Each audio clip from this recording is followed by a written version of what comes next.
Hola, Antonio. Hola, Alan. How are you? I'm cold, but I'm in Canada and there's snow outside my window. But I understand it's wintertime in your office. Indeed it is. I'm freezing actually, so I'm wearing a very heavy parka inside my office. I think I think we need a picture of that for the podcast. Okay, I'll make sure I'll do one selfie now. Yeah. Yeah. And plus, funny, we were talking about selfies before we started recording, but we Oh yes, we, we that's will not true. go down that track. So it's cold, and how's life in your house now? You're back in at home, I Yes. hear. Yeah. No, life is very fine, and we're starting to get ready for the holiday season. We've been my wife Corey was kind of interested in the Jewish traditions I grew up with of Hanukkah, so we've been actually lighting candles mounted in an apple because I don't have my menorah with me, and then we're going to buy our Christmas tree tonight.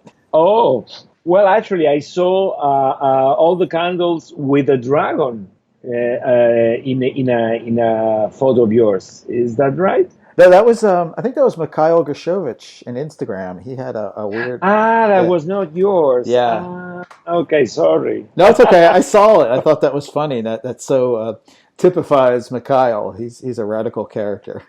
Yes, he's. So we were talking before. I've been asking people, and I already wrote a long post about it on my blog. And it's sort of this. It's always been a question about why we do this blogging thing, and so we kind of agreed that it might be useful to talk about where we stand now as kind of like old graybeard bloggers, and also how we use it teaching, and sort of how do you make the case to students, because it's certainly changed a lot since we started. Well, I love the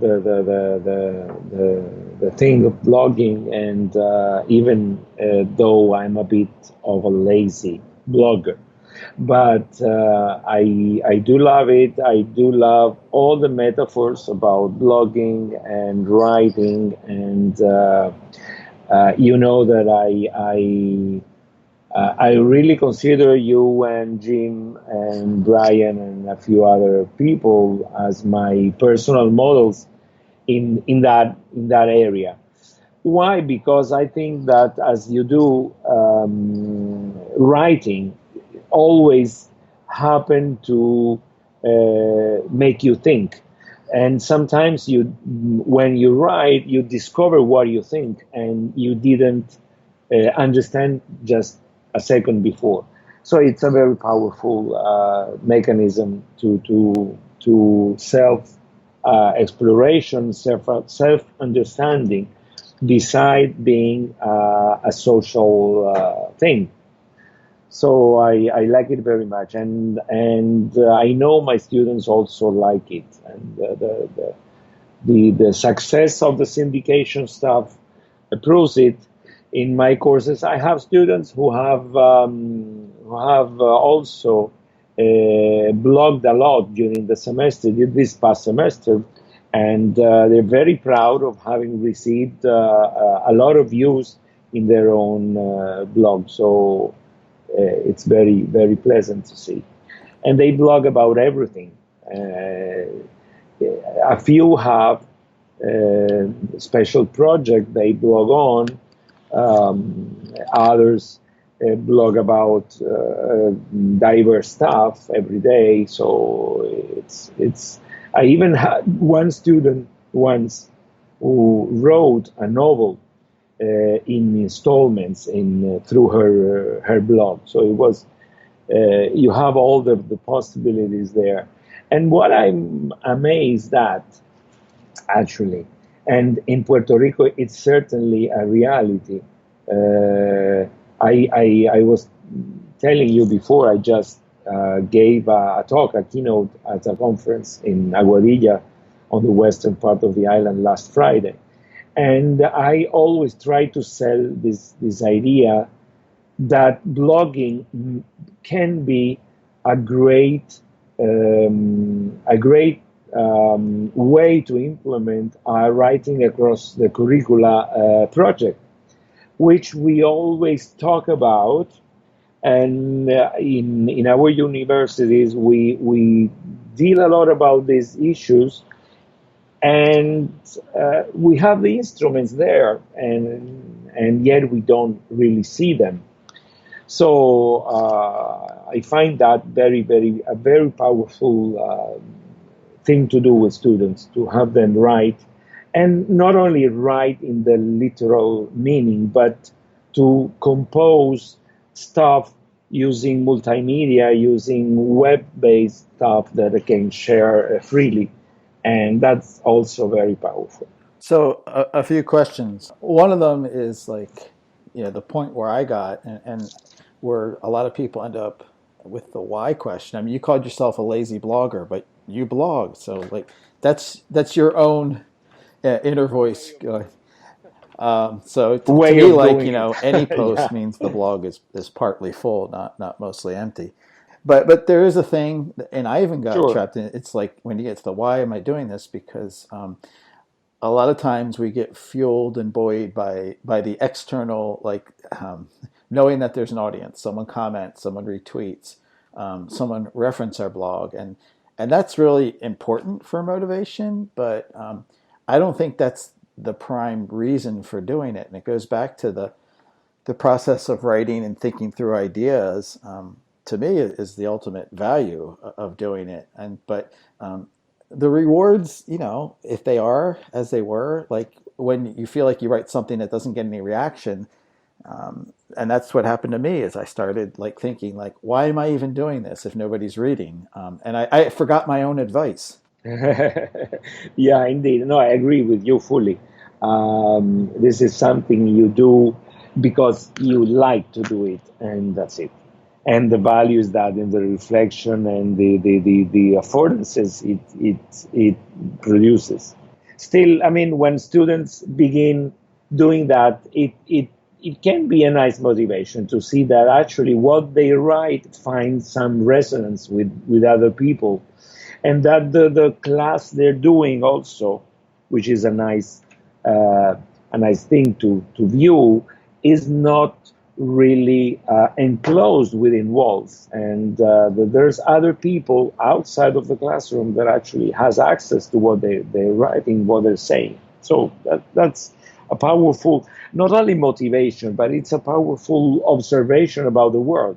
So for your students, was this like a first experience they had with doing this kind of blogging for work, or did they have some experience on their own? Well, for most of them, it is.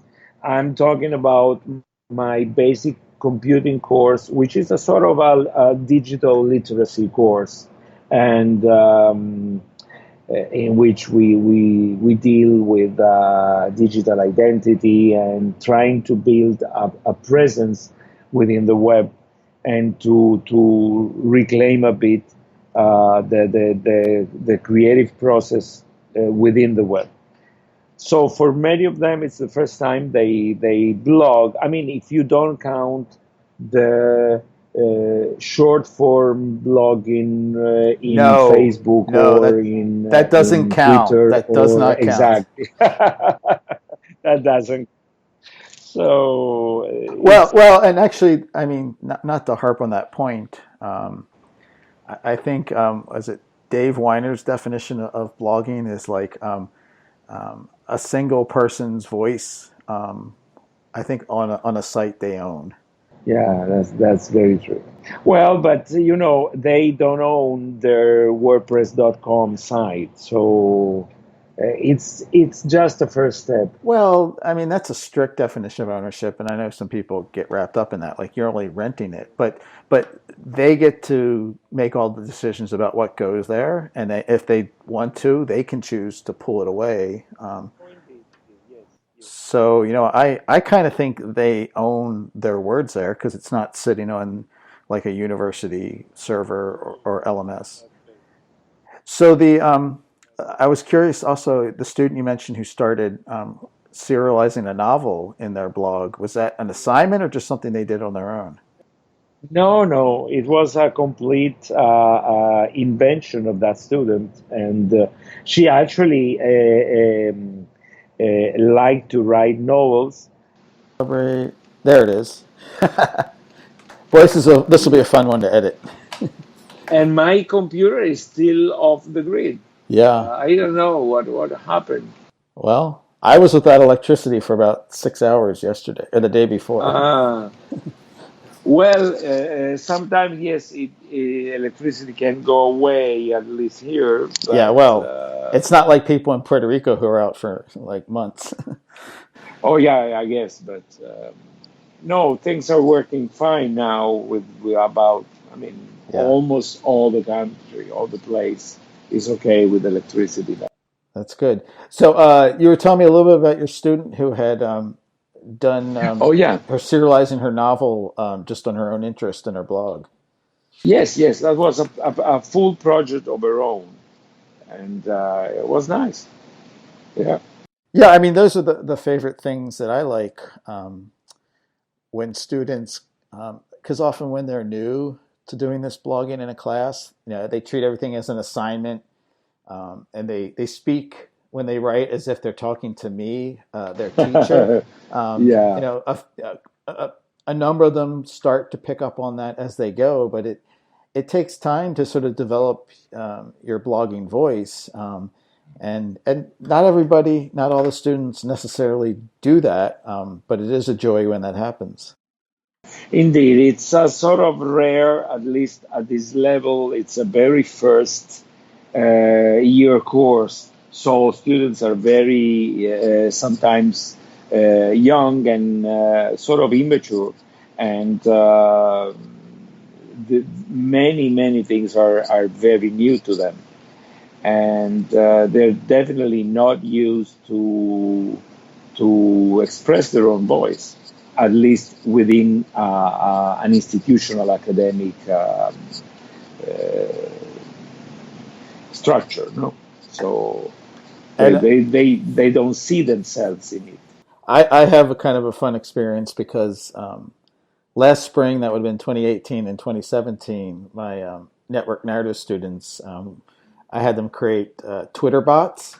Um, and they, quite often, students, they'd leave them going. So I still see ones that I recognize in my Twitter stream that are the voices of these kind of random messages that they created to match these personas. So it's kind of a different. It's not really them talking, but it reminds me of those students. Yeah, that's very nice when it happens. Yes, a few of my students in the past have continued blogging, and they made the blog their own home, really. So that's my long term goal, but it's a minority of them who do that. Yeah, and And that also goes very well with the sort of empowerment that we want to give our students in terms of do stuff for your own sake, and work through your own identity. So, and as you said, I repeat as a mantra the idea that you the blog, the website they build is their own. It's not mine. It's not my university. It's their own, and they can do whatever they want. So I like that. They like that.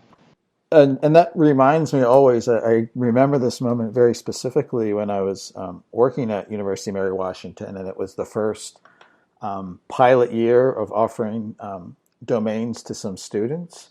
And during a presentation for their faculty academy, there were some students talking about the work that they did with their domain, and kind of in the vein of like as an alternative to electronic portfolios.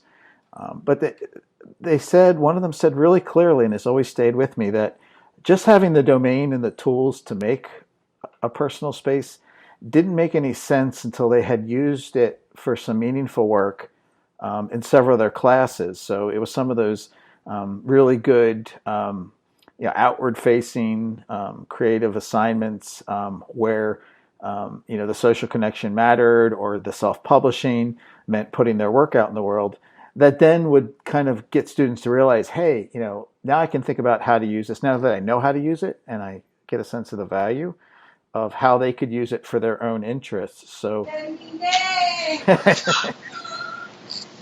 you got your visitors? So, yeah, you heard. Come, Doribel. I'm with Alan. Oh, We're no, Doribel. recording. We're recording. Let me put it on the speaker phone. Wait a second. Hola. Alan. Yeah, Hi, Alan. How I are you? recognize that voice. Hi, Doribel. How are You you? heard me shouting because I finished my courses right now. Congratulations. Now what do you do? No, What? great papers and things like that. But I'm not. I don't have to go to meetings and to classes because I finished that part. That's good. That's very good. Yeah, Congratulations. early. So see you, Alan. Bye See you, bye. Happy Doribel. holiday. Let me put back the headphone. Sure. Okay. I'm gonna leave. Okay. I'm gonna leave that in the podcast because I love Doribel. Sure. Sure. And yeah, she just finished. I actually finished my classes too. I have a little bit of an appendix next Monday, Okay. but I will tell you more about it later. Okay. And so I'm glad. Bye, Doribel. Okay, lunes. Buen fin de semana. So, what was I saying? Ah, what were you saying about student? Oh, just that, like the value and the way to use the domain or a blog for personal or Oh, interest reason. right, It doesn't right. come just by virtue of giving them the tool. Sure, of course. That if they have these meaningful experiences and courses that can be more than just assignments that are posted to the web or things like that, where they're welcome and free to think or write Exactly. Sure. creatively. That's where the magic happens, and it doesn't happen with all of them. No, no, and of course it's normal that it doesn't. But here we are too. In Puerto Rico, what I find is that we are very tied to the LMS as a platform. Hmm. So it's very difficult to. I mean, everybody agrees when I put up a critique of the LMS using quotes and using the literature. Um, Everybody agrees because it's impossible not to agree with the fact that it's a very bad metaphor when you put your students' work in a drawer and you leave it there for the end of days until the end of days. Yeah. So everybody agrees on that, but when we talk about institutional commitment towards technology and web teaching, it's very difficult to go beyond the LMS here.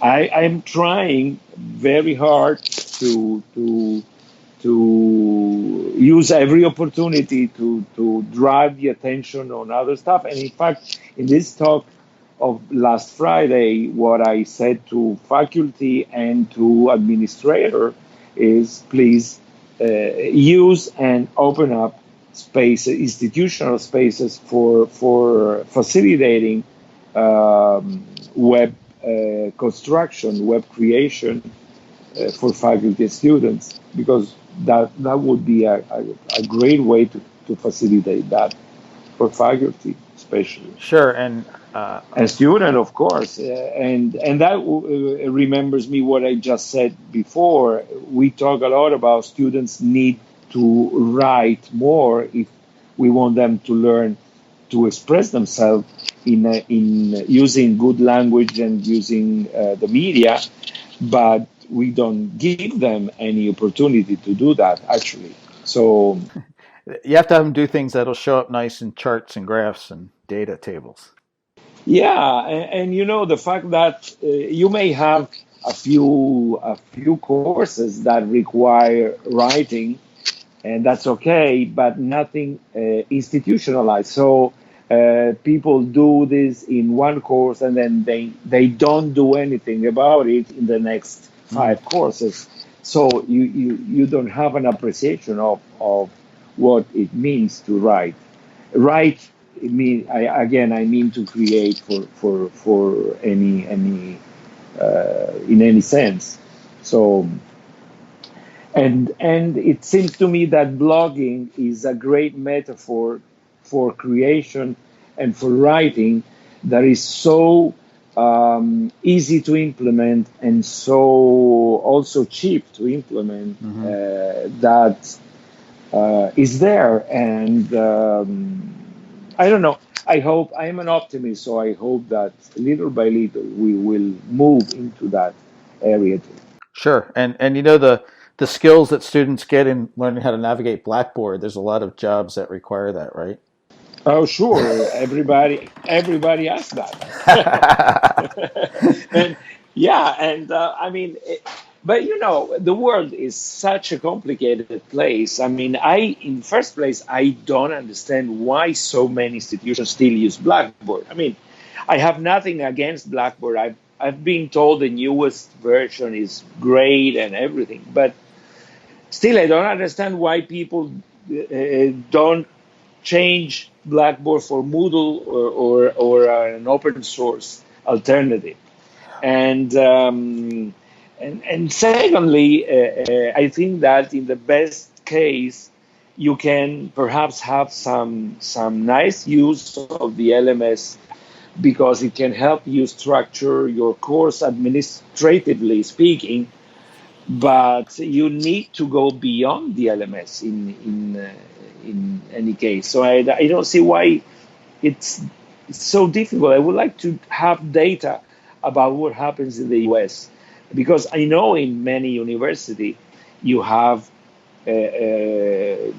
blogging and the domain of one's own initiatives, and Reclaim Hosting has a strong position with many colleges, but I don't know what happens in the smaller colleges throughout the states. What happens there? Are they tied to LMSs as we are here, or is it different? I have no idea. I think everybody uses them, so Yes, that's for sure. yeah. Yeah. Well, yeah. We're speaking of like we talked about some nostalgia. So speaking of things that are old songs, it's bashing the LMS. Well, yes. I mean, Jim published a few days ago a post on Blondie Yeah, and Parallel Lines and the songs that I love, you know, and that's pretty good as nostalgia.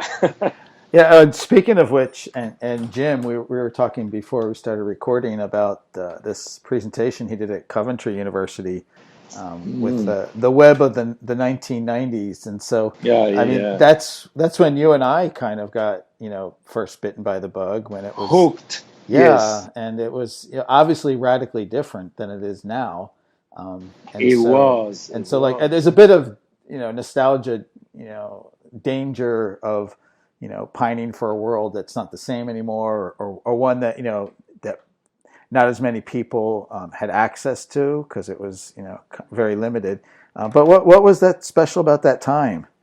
Well, it was really a time of discovery, of exploration of a new territory. Uh, I remember my vision of viewing the web as a new land, literally, that we didn't know exactly how to move on, how to walk on that land, how to take advantage of its own stuff. in a new way, etc. And for years, I have worked on that idea of how we can really um, uh, make that part of our own living. But it was a time of thrilling atmosphere. I remember precisely when I discovered Mosaic after staying for months with gophers and that sort of stuff. And then suddenly, I think it was 91, 92 when I suddenly discovered Mosaic. And it was really wow. And I mean, I also discovered immediately that the first who jumped on the new train were museums and newspapers. I schools, of course, a few universities, but um, I was really impacted viewing newspapers online for the first time. It was really mind blowing. And museum, I remember in early in the 90s, I remember checking the Vatican museums online. What was really mind blowing, Hmm. really mind blowing. I think we have rather parallel experiences because I was just starting my career in the early '90s and was running Gopher servers as an interesting way to connect, information within and outside of the Maricopa Community Colleges where I was. But it was Ah, October 1993 when a colleague from Phoenix College named Jim Walters, he just handed me a floppy disk and it had the word mosaic written on it. He didn't say anything. He just said, "Try this." And I love the way uh, I love the way that he did that. Like he didn't like try to sell me on it. He said, "You're very interested in the internet. Try this, Alan." And that's all he said.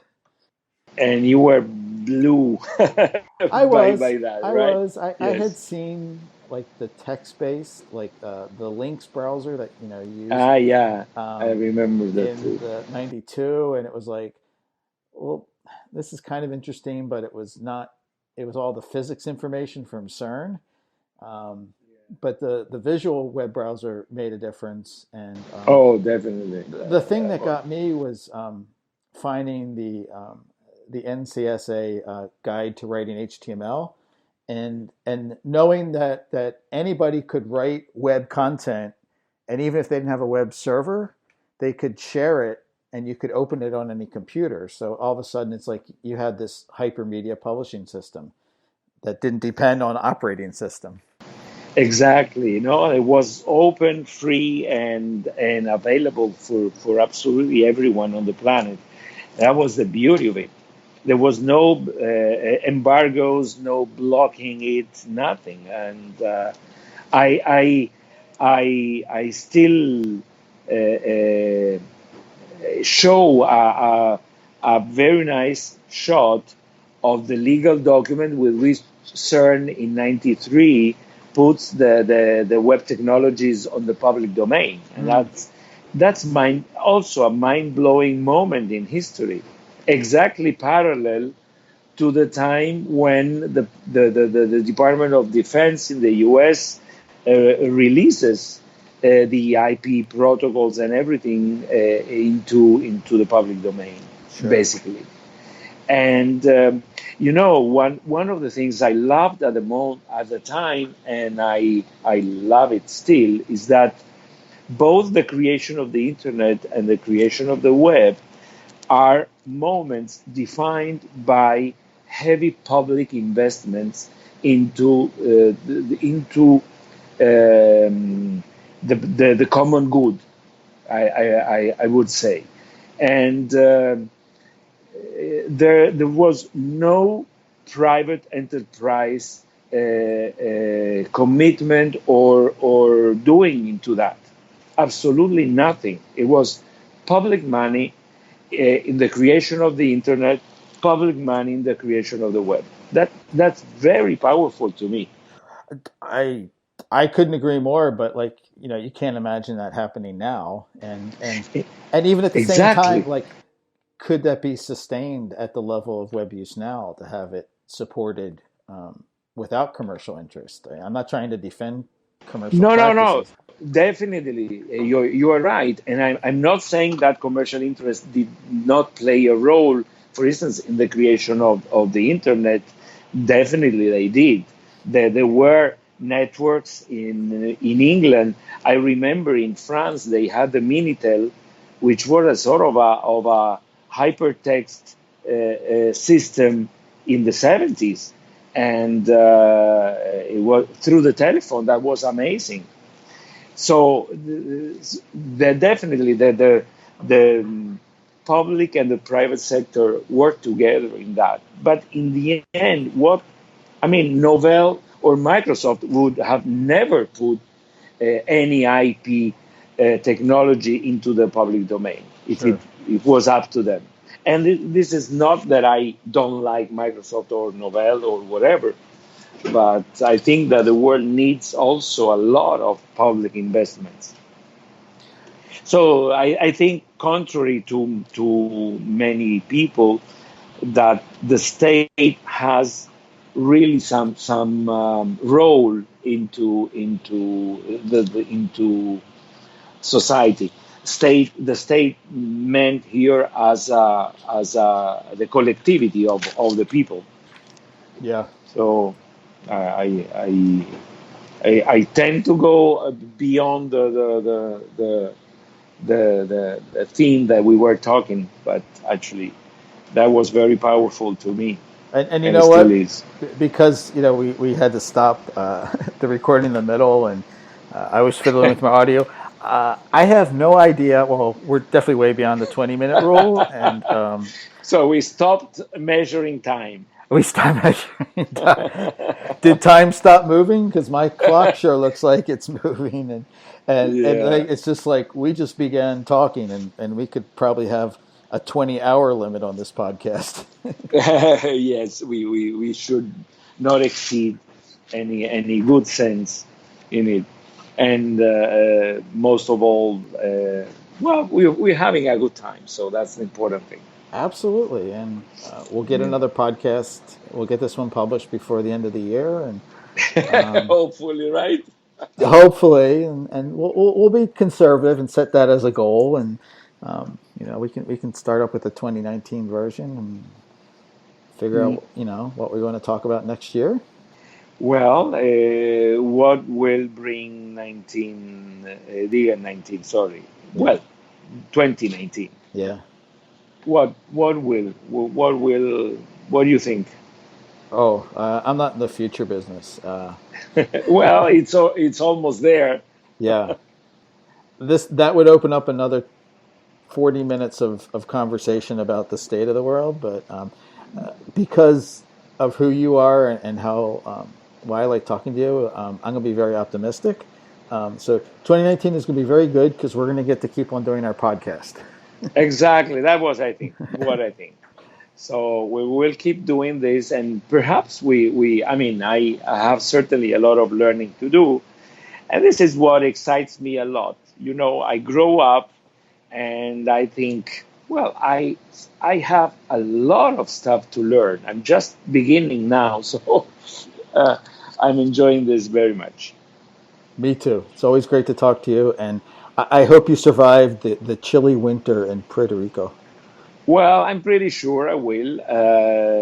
It's a wonderful season. It's my preferred time here. I love to spend Christmas here because the weather is so nice. It's warm, but at the same time, nights are fresh, and you can stay without air conditioning, at least in the night, and at home also during the day. But perhaps in the car, it can be difficult. But you can go out, you can go up into the mountains, and now we will have a few days, a few free days after the semester will end.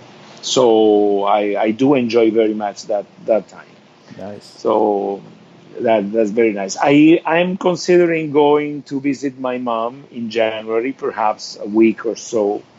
So Hmm. I hope I can do that. Um, and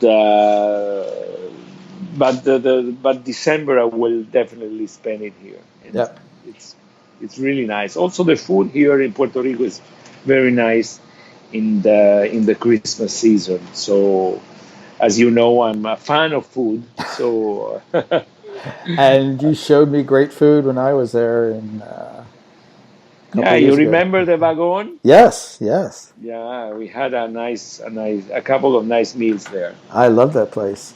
Me And too. yep. So Feliz Navidad, and we will try to get this published soon. And remember to send me the picture of you in the cardigan. Yes, I will. I will definitely do. Okay. And Feliz Navidad to you too. Okay. And we'll keep on talking. Sounds great. Always good to talk to you, Antonia. Always great to talk to you too, Alan. So have a great time and a great Christmas.